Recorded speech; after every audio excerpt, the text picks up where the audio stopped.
They laughed. They mocked. They dragged his little sister into their cruelty until one kick turned silence into shock. But who really was this boy they called fat and thought they could humiliate in front of an entire school? And how did a moment meant for ridicule transform into a spark for change? What about you? Where are you listening from in the world? Drop it in the comments, and don't forget to hit subscribe so you don't miss stories that challenge the way we see respect and dignity. Let's step right into the story. Phones rose first, a crown of glass and metal glinting in the noon sun, and then the circle tightened. Sneakers scuffed grit into the chalked basketball lines. Someone hooted. Someone else yelled, "Make room!"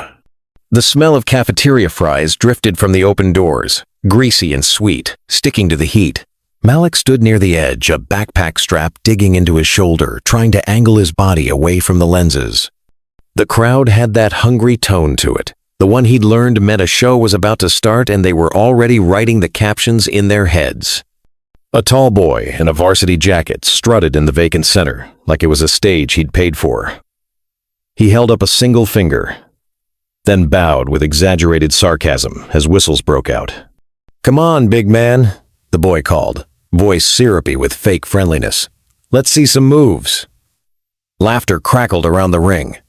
Elbows nudged ribs. Friends smirked into their cameras and pretended they weren't trembling from the thrill of it. Malik's mouth went dry. He could feel the warm thrum of the asphalt through the soles of his shoes, the sun biting his neck. He slid his backpack off and set it behind his ankles. Fists at his sides. Keep breathing. The equations he'd finished in second period flashed absurdly across his mind. Numbers neat as soldiers. Out here, logic didn't matter. "Don't be shy," the varsity jacket sang out. He leaned down, scooped something from his pocket, and with theatrical flair tossed it. The glove hit the ground at Malik's feet with a slap. The crowd whooped like a sitcom laugh track. A ring of phones lifted higher like torches. The glove at his feet, like a gauntlet, thrown. And then a hand between Malik's shoulder blades shoved him forward hard enough that his toes scraped the asphalt. A chorus went up. "Ooh! Don't fall, big guy. Careful, the ground might crack." He caught himself, breath snagging, and straightened before they could edit that stumble into a meme. The varsity jacket smiled, slow and poisonous. "Didn't know we had a planetary event today," he said, sweeping his arms as if introducing Malik to the sky. "Ladies and gentlemen, gravity." Snickers rippled. Someone near the back tried to mimic heavy breathing, clutching his stomach and wheezing like an amateur actor. "Run 3 steps, champ," the mimic panted. 3. "I'll time you." Malik swallowed. The ring smelled like sweat, sunscreen, and that sharp summer dust scent that comes off hot concrete.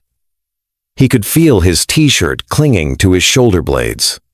His knuckles whitened, but he kept his hands down. He was not going to give them swinging arms for a thumbnail. He glanced once toward the doors. For a second, he saw the quiet life he preferred. A whiteboard, a clean proof, the way numbers looked when they obeyed. Then the varsity jacket's shadow fell over his sneakers. "What do you say, Malik?" the boy asked, savoring the name like he owned it. "Let's test your cardio." Phones leaned in. "Say something, big man," a girl near the front called, thumb hovering over record, hair stuck to the sweat on her temple. Malik lifted his chin and studied the boy, the way he'd study a problem. Eyes moving from stance to stance. Weight on the heels, shoulders loose, too much show, and not enough guard. Noise crashed in from every side. Gravel grated under his heel, gravel underfoot, and the smirk sharpened. The varsity jacket curled 2 fingers, scooping attention like it was his hobby. "Let's make it fun," he said, loud enough for the second-floor windows to hear. He pulled off the glove's mate and tossed it to his friend, then pointed at Malik's chest. "If you lose, you do 3 laps on your hands and knees and bark the whole way, loud, so everyone in science can hear." The laughter hit like a wave against cinder block. Someone actually clapped. Someone else chanted woof, woof, and people joined because that's what people do when they smell blood and safety in numbers. A counselor's voice floated from somewhere near the entrance. Too far and too late. The varsity jacket spread his feet and bounced on his toes, playing at boxer. He looked around as if he expected applause. He got it. Malik's throat felt like sandpaper. The heat had found the tender skin at the back of his neck and was gnawing there. He uncurled his fingers. The bone-deep itch to end this pulsed through his calves. The old drill sing-song buried under years of homework and competitions. Hips first, eyes steady, breath short. He hadn't planned on using any of that here. He hadn't planned on any of this. Agree, the boy pushed. Delighted. Or we post you quitting. Same result. The ring leaned in, the smell of body spray thick, the notes of cafeteria grease turning his stomach. A paper napkin skittered past his shoe in a breeze that didn't cool anything. He heard a faint, high sound, like a kettle just before the boil. The faint, high sound sharpened into a cry. "Let me go!" His sister's voice. Malik's head snapped toward the gap where two older boys were tugging a small wrist through the bodies. She came stumbling into view, eyes rimmed red, hair yanked crooked under the pressure of a stranger's hand. "Oh, look," one of them crowed, leaning down to her level. "Future talent. She'll get there. Big runs in the family, right?" Her lip trembled. She tried to jerk free, and couldn't. The sound of it cracked through Malik harder than the laughter had. The crowd made room the way crowds do when something uglier than they expected shows up. Phones tipped to catch her tears, to frame her like proof. The varsity jacket opened his palms in mock innocence. Family affair, then. Cute. Tell you what, Malik. Lose quick, and we'll let little sis watch from the VIP section. Something in Malik's chest clicked into place.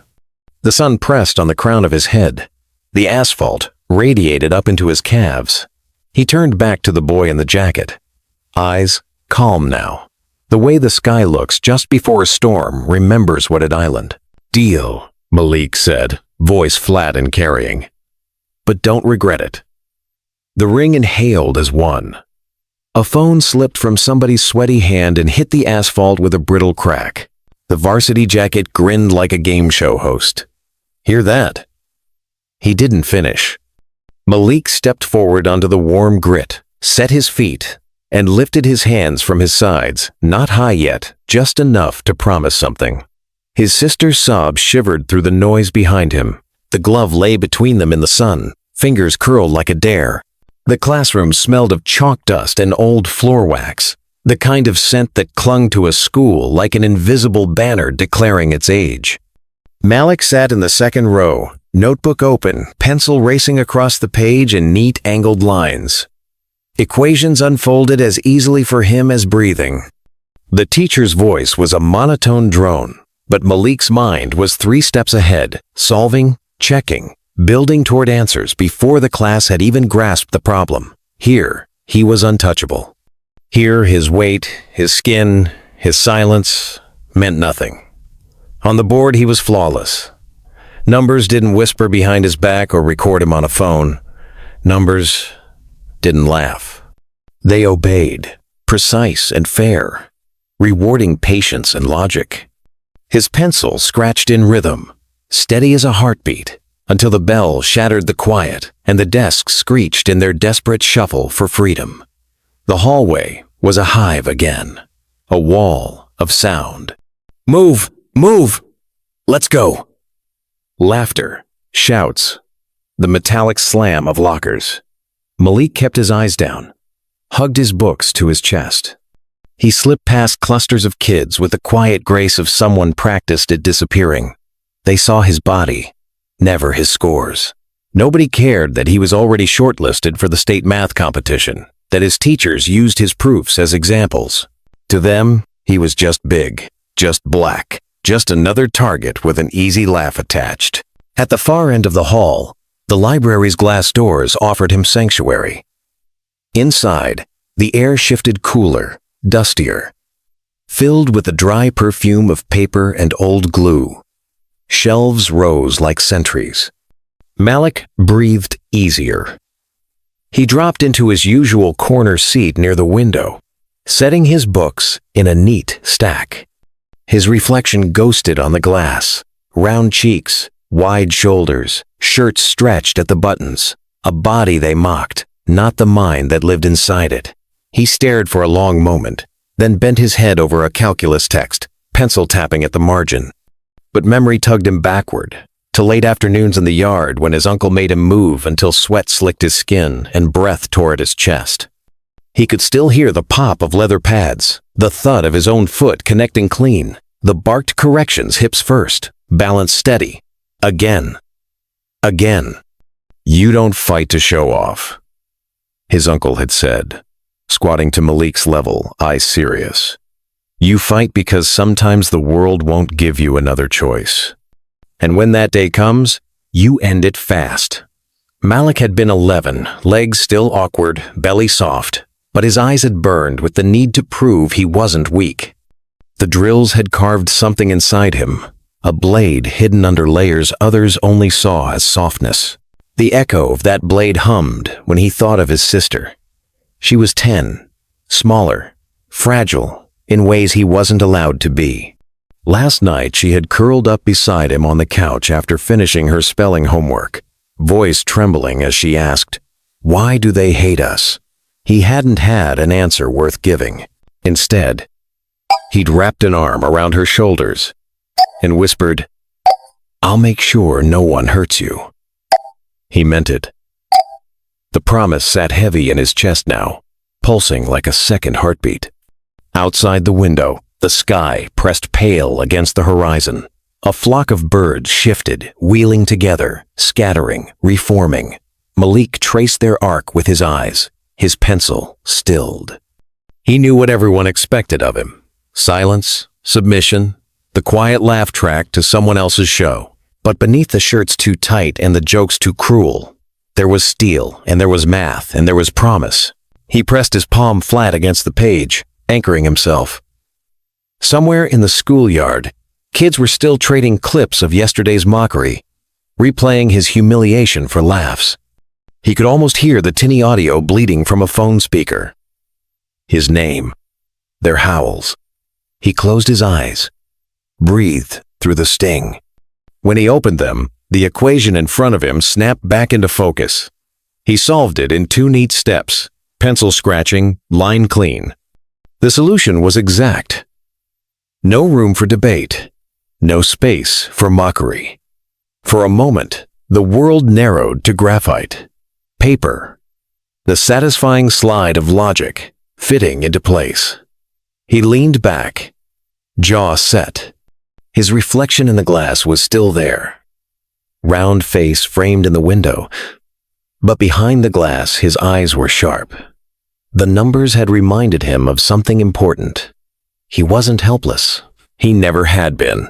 Lunchtime was always a gamble, a lottery between invisibility and spectacle. Malik slid his tray along the metal rail, pretending not to hear the muttered jokes floating down the line. The cafeteria smelled of reheated pizza, sour milk, and too many bodies, pressed too close. He sat where he usually did, near the back, angled against the wall, with a book cracked open, food mostly untouched. It didn't take long. A voice carried over the clatter of trays and chairs too loud, sharpened for an audience. "Careful, folks. Clear a runway. Big Malik needs space to land." A roar of laughter. Then something hot and greasy slapped his shirt. A slice of pizza, the cheese sliding, the sauce soaking red into the fabric. The bully grinned across the aisle, arms spread as if he'd just nailed a 3-pointer. "Oops! Target practice!" Phones lifted. He could see them out of the corner of his eye, tiny red lights winking. The crowd wanted the moment preserved, cut into clips, captions ready. "Fat boy takes a hit." Malik stared at the stain on his shirt, the oily smear, his own reflection distorted in the shiny floor. Heat crawled up his neck, but he forced his hands to stay flat on the table.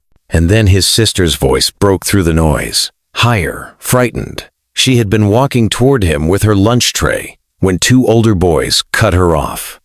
One leaned low, whispering something that made her flinch. The other grabbed her elbow and smirked at Malik across the room. "Guess she's gonna grow up just like you, thick in all the wrong places." Her tray tilted, food sliding off in a sad mess onto the linoleum. She tried to twist free, but the boy's grip tightened. She whimpered, sound thin and raw. The cafeteria laughter swelled, feeding on cruelty, the way it always did when fear was the punchline. Malik's chair scraped back, a sound sharp enough to cut through the noise. He was already moving before he knew what he meant to do, his book tumbling to the floor, forgotten. His heart hammered against his ribs like fists on a door. His sister's wide eyes found his, and he saw her trust there, desperate and shaking. He crossed the floor in long strides, the crowd peeling away to give him space, not respect, but curiosity. Like hyenas watching the lion they thought was too tired to stand. The lead bully tossed something at his feet again. A glove. Crumpled. Stained from the asphalt outside. The same signal as yesterday. The same dare. "You know the rules, big man." The varsity jacket crowed, standing to meet him. "You lose, you crawl and bark. 3 laps. Don't waste our time." The room buzzed, every phone tilted forward, catching the angle, hungry for the clip that would feed them later. Malik planted his feet on the slick linoleum. The smell of ketchup, sweat, and fryer oil clung to the air. His throat felt tight, but his voice, when it came, was low and certain. "Fine," he said, each word steady. "But don't regret it." The cafeteria shivered into silence for a moment, the crowd registering something in his tone. Then the chant started again, meaner, sharper, feeding on itself. His sister wrenched free and stumbled behind him, still crying. Malik rolled his shoulders back, eyes locked on the bully, heat burning behind them. The glove lay between them on the floor, its curled fingers pointing at him like an accusation.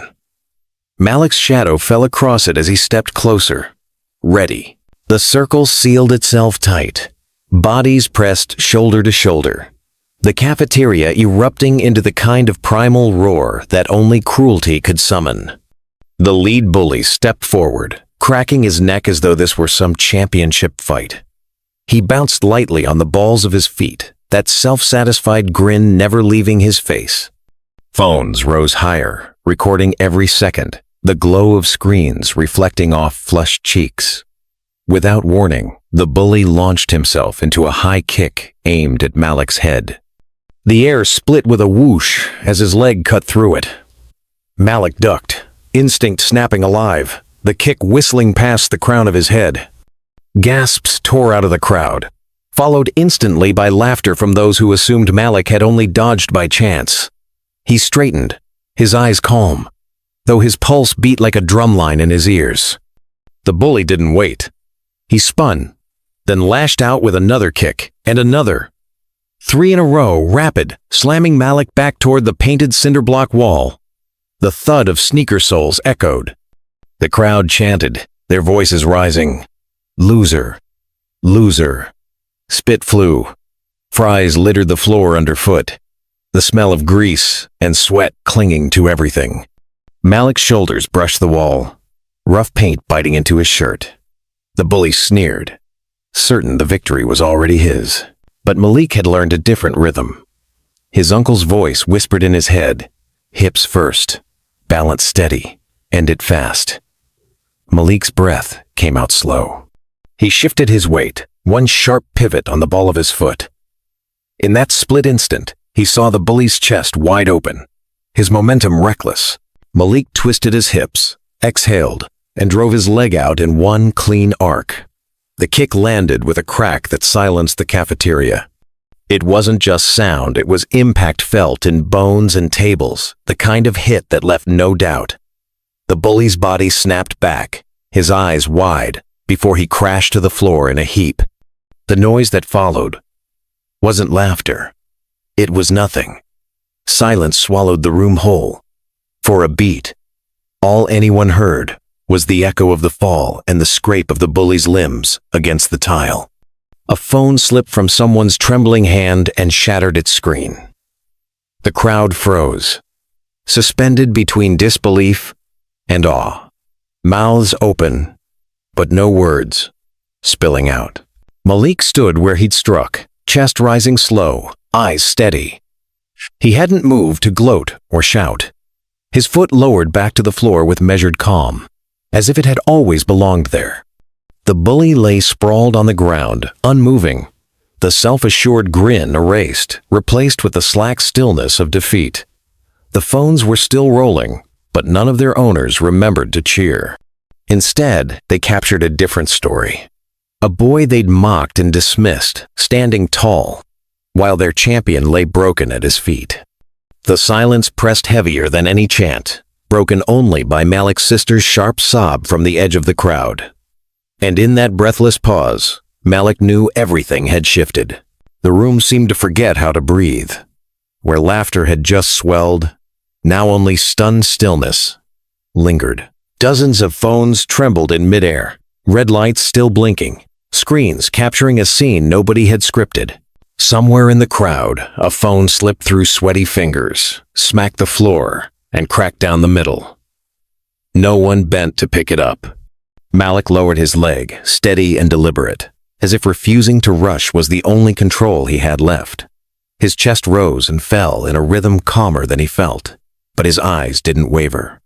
Across the polished floor, the bully lay sprawled, limbs crooked, his breath ragged and shallow. The arrogance had vanished from his face, replaced with disbelief. The champion had fallen, and the crowd had no lines left to feed. Then, a sound broke the spell. A high, desperate sob. His sister burst through the gap, cheeks wet, hair wild, tray forgotten somewhere behind her. She collided with him, arms wrapping his middle, clinging so tight he felt the tremor of her whole body. I thought. She couldn't finish. Words shredded by tears. Malik's arms closed around her automatically, one hand cupping the back of her head, pulling her close. He bent to her height, pressing his cheek to her damp hair. The smell of salt and cafeteria grease clung to her, but beneath that was something steadier. Home. The bond that had anchored him in the first place. The circle cracked open as the adults finally fought their way through. The assistant principal's voice rose above the hush, sharp and bewildered. What happened here? A teacher dropped a clipboard with a clatter, eyes fixed on the boy still writhing faintly on the floor. Whispers rippled across the students. He dropped him. Did you see? One kick. The staff moved with urgency, but none of them looked at Malik and saw what had actually transpired. They only saw a body down, another standing. The phones had already moved faster than authority. In every corner of the room, screens glowed, fingers flying, uploads ticking upward. Snippets of Malik's kick looped again and again, each replay carried out of the cafeteria and into the ether. Notifications chimed like a chorus. Students' eyes darting between the boy before them and the version already living online. Malik held his sister tighter, ignoring the buzz of devices, ignoring the teachers trying to push him aside. He could still feel the echo of impact traveling up his leg, a hum of power and shame twisted together. His sister's sobs muffled against his chest, grounding him more than the stunned silence ever could. Around them, the noise began to return, cautious at first, then swelling a dozen opinions shouted at once, outrage and awe and disbelief crashing into each other. But Malik didn't speak. He stood with his sister in his arms, eyes fixed ahead, as if daring the world to rewrite the story one more time. And in the corners of the cafeteria, the glow of phones kept pulsing, capturing the image that would travel farther than anyone imagined. The boy they laughed at, standing tall in silence, holding his crying sister, while the room learned what it meant to regret. By nightfall, the fight had become more than a fight. It was a story untethered from the cafeteria tiles, flying through glowing screens and jagged captions. Malik's kick looped endlessly, pixelated and shared, stitched into remixes, slowed down with dramatic music. posted with hashtags that multiplied faster than he could follow. Some crowned him a hero. Others mocked him louder than ever. But no one ignored him. The sound of it followed him home. His phone buzzed until he shoved it under a pillow, but his sister's tablet lit the living room with shaky footage. Her eyes were wide as she scrolled, her thumb frozen on comments that ranged from, "Finally someone shut him up," to, "Fat thug, should be expelled." Malik sat beside her in silence, shoulders hunched, wishing the floor could swallow the noise. She leaned against him, and though her tears had dried, her breath still hitched with every swipe. Across town, the clip reached living rooms, where parents sat stiff in armchairs. Outrage erupted. They humiliated him because of his body, his color, and no one stopped it? A father shouted at the television, veins showing on his neck. Mothers clutched their children tighter, muttering about cruelty, about failure of discipline, about schools that turned a blind eye until someone snapped. Living rooms buzzed with indignation. Coffee tables rattled under slammed fists, the news anchor's voice almost drowned by fury. At the school, the principal watched the story spiral with sweat beading under his collar. His office smelled of stale coffee and dust from overworked vents. Stacks of emails and printed messages littered his desk, words like discrimination, bullying, accountability repeated until they blurred together. He rubbed his temples, staring at the wall clock's tick, each second louder than the last. It wasn't detention he had to weigh now. It was a system, unraveling in real time. Meanwhile, Malik sat on the couch in the dim light, his sister curled against his side, their faces glowing faintly from the screen in her lap. The video played again, showing his leg whipping through the air, the bully collapsing. His sister whispered, "They can't laugh at you now." Malik didn't answer. He only squeezed her hand and stared at the looped clip, his own silence louder than the voices racing across the world. The night outside was still, but inside, devices buzzed and pinged, carrying the story farther and faster. Malik closed his eyes, listening not to the storm of opinions, but to the steady sound of his sister's breathing against his arm. It was the only thing in the room that felt real. By the next morning, the school was a war zone, disguised as hallways. The air smelled of floor polish and tension, lockers slamming like gavel strikes.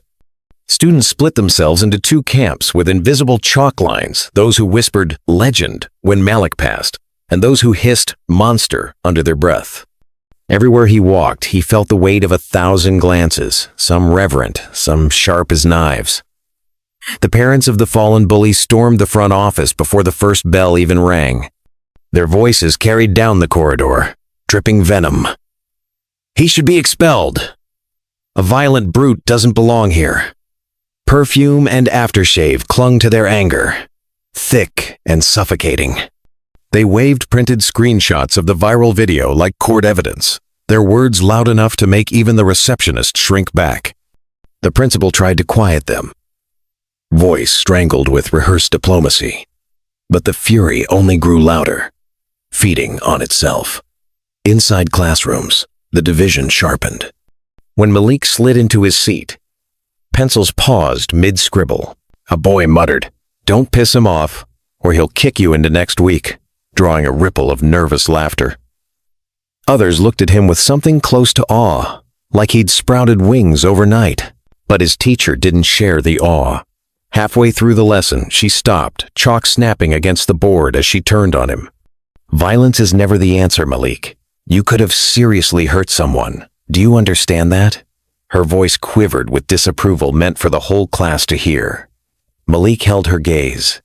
He wanted to shout that it hadn't been about violence, that it had been about his sister's tears, about cruelty pushed too far. Instead, he said nothing. Silence was his armor. The teacher's lips pressed thin, as if his refusal to apologize was worse than the act itself. At lunch, whispers swirled thicker than steam from the food line. He spotted new graffiti scrawled across a locker in black marker. "Fat kicker." The letters dripped, ugly and bold. His chest tightened. but he walked past without slowing. Every step measured. It wasn't until last period that a crack in the hostility appeared. As he gathered his books, a folded scrap of paper slid onto his desk.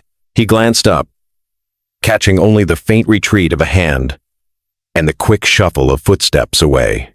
He unfolded the note under the desk, the faint perfume of the paper lingering. Scrawled in pencil, almost too messy to read, were 4 words. "We needed you today." For the first time since the kick, Malik's shoulders eased. The voices outside could rage, the parents could demand his removal, the teachers could scold, but that small message burned brighter than all of it. He slipped the note into his pocket, carrying it like a secret shield as he walked into the storm of the hallways. The clip didn't just stay within the walls of the school. It spilled across the town like gasoline meeting flame. Hashtags bloomed overnight, dividing timelines into battlefields. One side painted Malik as a symbol of defiance, a boy who stood up when the adults failed. The other side called him dangerous, a thug with no respect for authority. Arguments churned through comment sections, each angrier than the last. His name sat on everyone's lips, strangers dissecting his life from a grainy 30-second video. By the weekend, the auditorium lights blazed hot on a packed town meeting. Folding chairs scraped against the linoleum as parents and teachers crowded in, sweat and perfume mixing into a haze of impatience. The principal tapped his gavel for order, but the voices drowned him out. "This school is unsafe," one mother shouted. "What's unsafe?" another countered. "Is letting bullies terrorize kids until one of them fights back." The words tangled into a wall of noise, an argument decades old, but freshly sharpened by a single kick. On stage, students stepped forward to tell stories nobody had asked for until now. A girl's voice shook as she described being cornered in the locker room, taunts about her skin and her weight echoing until she couldn't hear her own thoughts. A boy admitted through tears that he'd stopped raising his hand in class because he couldn't bear the snickers. Each testimony cracked the silence wider, peeling away the polite mask the school had worn for years. Parents dabbed eyes with tissues, some furious, some broken, all unable to ignore what was being dragged into the open. Malik stayed near the back, his sister's hand curled tight in his. He didn't move toward the stage, didn't lift his voice. He sat in the hard wooden chair, listening as wave after wave of truth broke against the walls. Every word carved itself into him, a reminder that what had happened to him wasn't isolated. It was a current pulling dozens under. The smell of sweat and dust from the heavy curtains lingered in the air, thick enough to taste. When the final student finished and the gavel finally managed to quiet the hall, Malik didn't need to speak. His silence was louder than most of the speeches. His eyes, steady and unblinking, stayed fixed on the stage, as if daring the adults to pretend they hadn't heard. His sister leaned against him, still trembling, but when she looked up, she saw something steadier than fear in his face. The town had caught fire, and though Malik hadn't lit the match, he sat there in the back row as its undeniable spark. By Monday morning, the school's walls felt thinner, as if the building itself could no longer contain the weight pressing against it. The principal's office had become a bunker, the blinds drawn, phones ringing without pause. The air conditioner rattled uselessly against the heat of voices pouring through the receiver.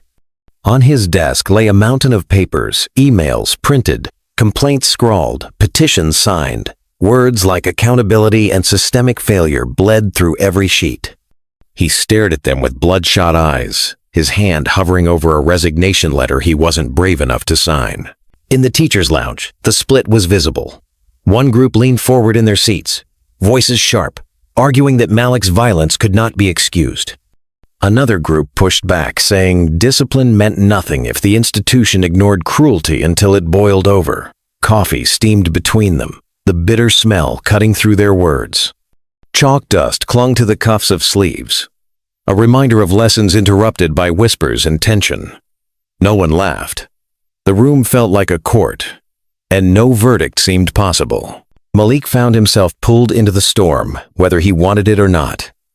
Reporters appeared outside the school gates, cameras blinking like a second set of watchful eyes.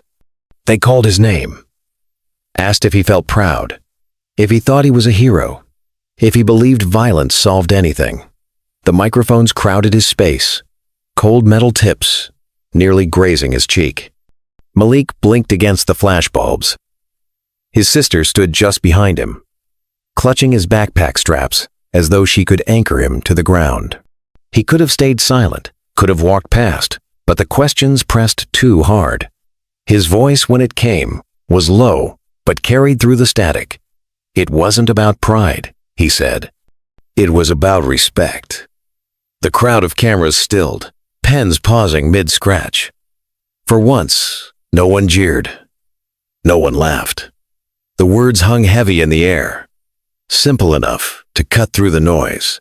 Later, when the hallway finally emptied and he slipped back into the quiet of the classroom, Malik sat at his desk with the note still tucked in his pocket. "We needed you today." He touched the paper with his fingertips, its edges softening from being unfolded too often. Around him, the school buzzed with divisions and demands. But in that moment, he anchored himself in silence. Respect. It was the one answer he had, and it was the only one that mattered. The auditorium filled long before the first bell, bodies crowding into rows of stiff wooden seats. The air was heavy with heat and anticipation, whispers clattering louder than the folding chairs. Parents stood in the back, arms crossed, their faces set in lines of judgment. Students craned necks, eager for the spectacle.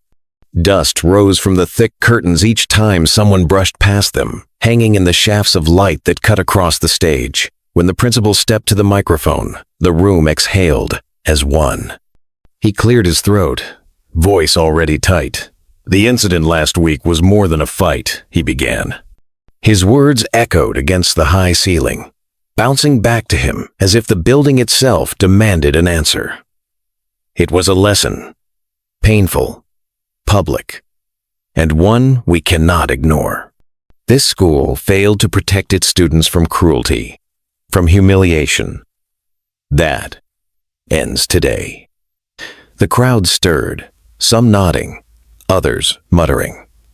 He raised his hand for quiet. "Starting immediately, we will implement a mandatory course on equality and respect. No student here will be measured by their body, their color, or anything other than their character and effort. This is not optional." His voice cracked slightly on the last word, but the gavel of authority was there, hard and final. Silence pooled for a moment, the weight of it pressing on every chest. Then, without warning, Malik rose from his seat halfway down the aisle. The wooden floor creaked under his shoes. Hundreds of eyes turned, their heat sharp against his skin. His sister's hand slipped out of his, leaving him exposed, but steady. He stepped into the aisle light, the white glare of the stage lamps cutting his figure in silhouette. His heart pounded, but his voice was calm when it carried through the microphone's echo. "The test scores don't matter. The kick doesn't matter. What matters is that every person here deserves respect." The words hung, simple, undeniable. A hush swept the hall, as if even the walls leaned in to listen. Then the applause began, hesitant at first, then a thunder that shook the rafters. Parents wiped their eyes, students clapped until their palms burned, and Malik's sister leapt up to clutch his hand again. The spotlight carved them out of the crowd. Two small figures joined, shining brighter than the rest. For that moment, the auditorium wasn't divided. It was one voice, one roar, all pounding the same truth back into the air.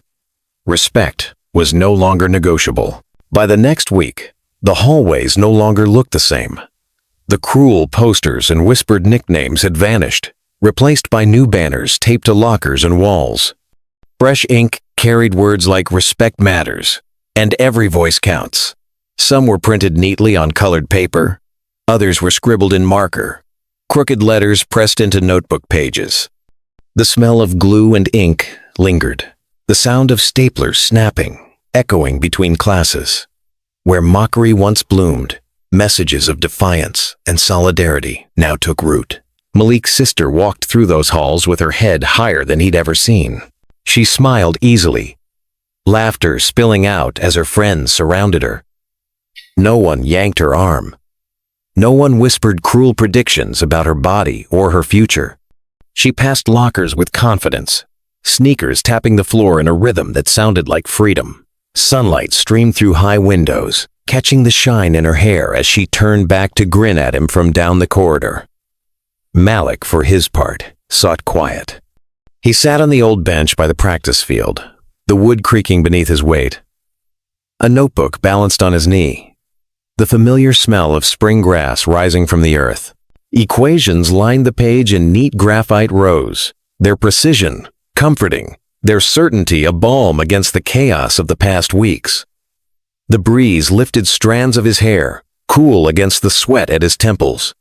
He wasn't writing history, he was just solving problems, reminding himself he was still who he had always been. Around him, students passed in groups, their voices carrying. Snippets reached him. That's the kid. He saved his sister. Things changed after him. None of them spoke loudly enough for him to answer, but the words floated anyway, marking him as something he hadn't asked to be. A symbol, stitched into the story of the school. Whether he liked it or not, he closed the notebook, sliding the pencil into its spiral. From the distance, he saw his sister wave, her face bright, unafraid.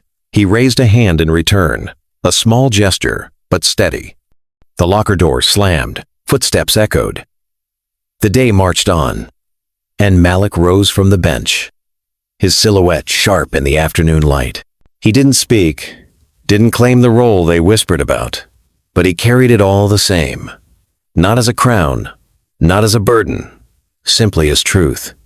The boy they once mocked had become the measure by which the school now judged itself, a quiet giant walking forward into halls that would never be the same again. Injustice has a way of hiding in plain sight.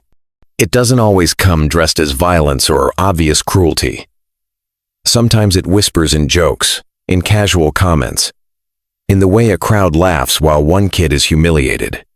Malik's story reminds us that discrimination, whether about race, body size, or simply being different, can wound deeper than any physical blow. What the bullies saw as entertainment was, in truth, an attempt to strip away someone's dignity in front of an entire community. But dignity doesn't vanish so easily. What they forgot is that intelligence, strength, and resilience often live quietly beneath the surface. Malik didn't fight because he wanted glory. He fought because he was left with no other choice.